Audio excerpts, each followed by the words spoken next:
shared earlier in the program, we're excited today to have with us Greg Hull. And Yes. Greg is running for mayor out in Rio Rancho. And so glad to have you with us on the program today, Greg. Thank you for having me. I really appreciate the opportunity.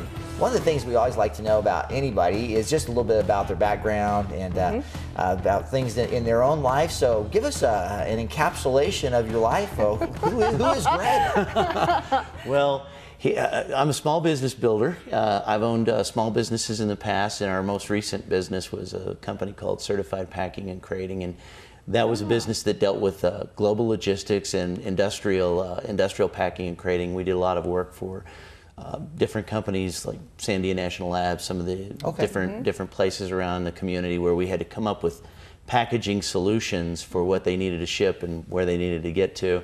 So basically, I've got a history in business ownership, business building. So that's kind of where I come from. Other than that, my family has been very involved in our church and in different community activities, and Excellent. So different facets like that. Now, are you a native New Mexican? No, I'm not. Originally, I was born in Oklahoma. Don't hold that against me, though. No. Boomer Sooner, huh? Yes, Boomer Sooner, absolutely, absolutely. Okay. Well, that's good. Well, tell us a little bit about your decision to consider running for mayor of Rio Rancho. What made you make that decision? You said you were in business, so what was leading you to thoughts of being involved in the political side of things? Well, our kids have grown up and they're graduated from college, and we've kind of got them out on their own now, and they're building families of their own. And so my wife and I decided to step back from business ownership and see where we would go from that. So in March of 2012, we sold our company and just step back to see, where we would go next, what decisions we would make. And I decided that working with business people who wanted to try to start businesses was very interesting. So I started some consulting with some small businesses that wanted to try to get up and running. And as we started working with some of these small businesses, we found out that there was a need to have a real voice of representation in the city of Rio Rancho for small business development, for people trying to get up on their feet. My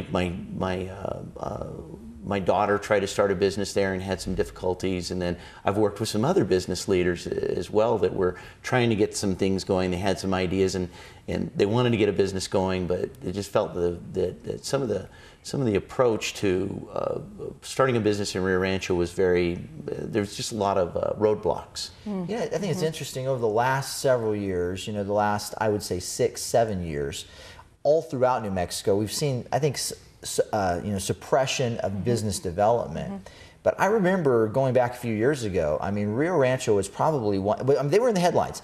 Fastest growing city in, I guess, America. Yes. A lot of industry coming in there. Yes. Has there been a change in that? Obviously, the economy's been tough, but what's made the change happen that way? Well, the economy's been tough, and I think it's really hard to put your finger on exactly what's caused the boom to kind of slow way down.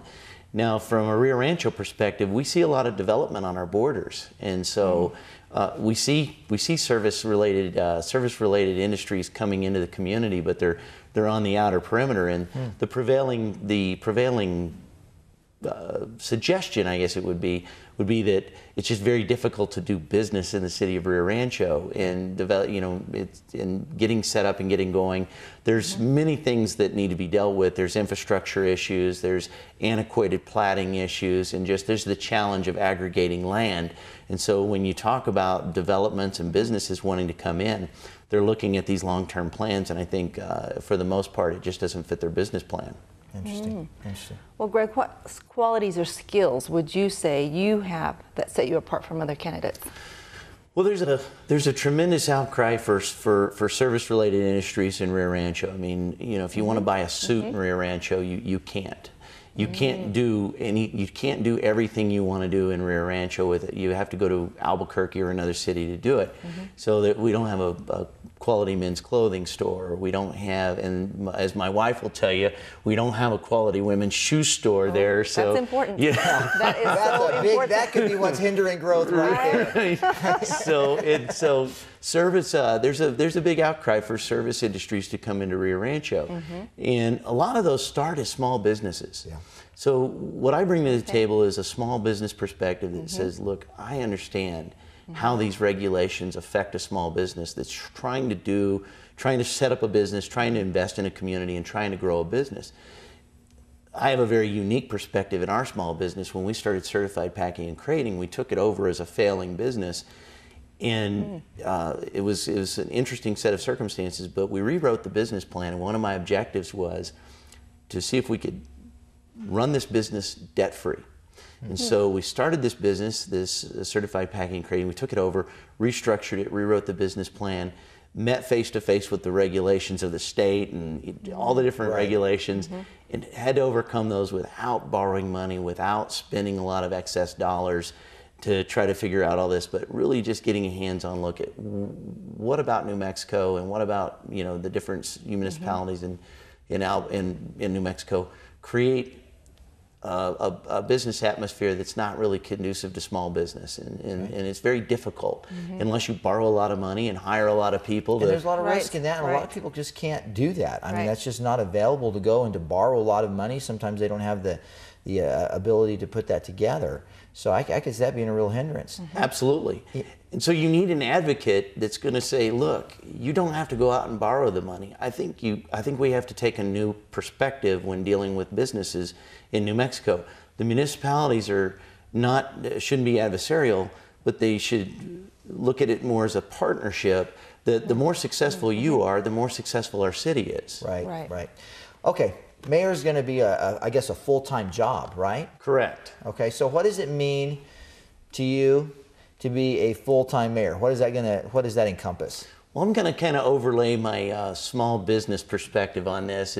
Small business owners are tenacious about being successful. They take whatever resources they have, they align them in a way that they perceive can be successful, and so we've got an opportunity with the Office of Rio Rancho to really redefine what the mayor's office looks like on a full-time level.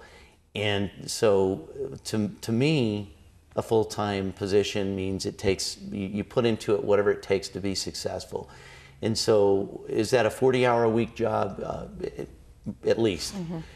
But in most small businesses, when you're developing and you're growing them and you're making sure that people are getting paid and you're earning the revenues you need to make sure that families are taken care of, that's not always a 40-hour-a-week job. Sometimes that's a 60-hour-a-week job. Sometimes that's an 80-hour-a-week job. It takes what you want to invest in it to make sure that everything's working together to be successful. Okay, interesting. Wow. Now, how does your faith play a role in your daily life? We're going to go in another direction. Okay. Well, as a lot of people know me, I'm extremely strong in my faith. I've been a member at our church for 17 years, and been involved in children's ministries.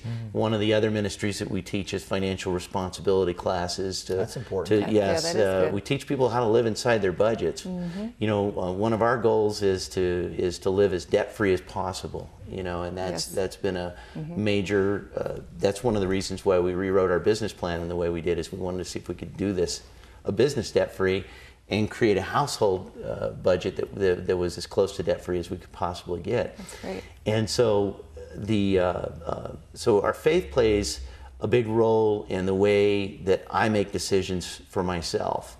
And I think it's very important that we have leaders that have strong principles and a strong passion, not only just to be successful, but to really show a love for the people that are in the city as well. I think making sure that there's a compassionate side that's being shown, and that that it's not just a do as I do, but a more compassionate way of governing. So that's good. I'm going to ask you, and it's good to hear that you believe that you need to have ethics. I think ethics in areas of leadership, I don't care if it's political, business, whatever, are so critical, so important. But I want to ask one last question, because Rio Rancho as a community is no longer like a brand new community. And some of the infrastructure issues over there, I've heard over time, as we come to the end of our time together, have become a problem. Is there anything that you would focus on that would really help the infrastructure issues of that community? When it comes to infrastructure issues, we've got really two prevailing sides of that. Number one, we have the aging infrastructure that really needs to be dealt with. Is that there are a lot of people in the community that feel they've invested time and money in the community, and now we have leaking water systems and roads that are in disrepair that the city really just doesn't have it in their budget right now to take care of. So first off, we need to approach a repair system or a restoration system that's very systematic, and make sure that we organize our resources, and make sure that, for example, when the water department, when we're repaving a road, that we work closely with the water department to make sure that they can fix whatever their problems is while we have the road torn up, not put down the road and then fix the water problem. So we've got to do some organization stuff. And then on the other infrastructure side is supplying the infrastructure into areas that are going to attract businesses into the community so that we can start building our revenue sources. So you've got some plans for those issues. Well, our guest today, and we're out of time, has been Greg Hull. Greg is running for the position of mayor of the community of Rio Rancho. Glad to have you. Thank you for joining us. Thank you very much. I really appreciate being here.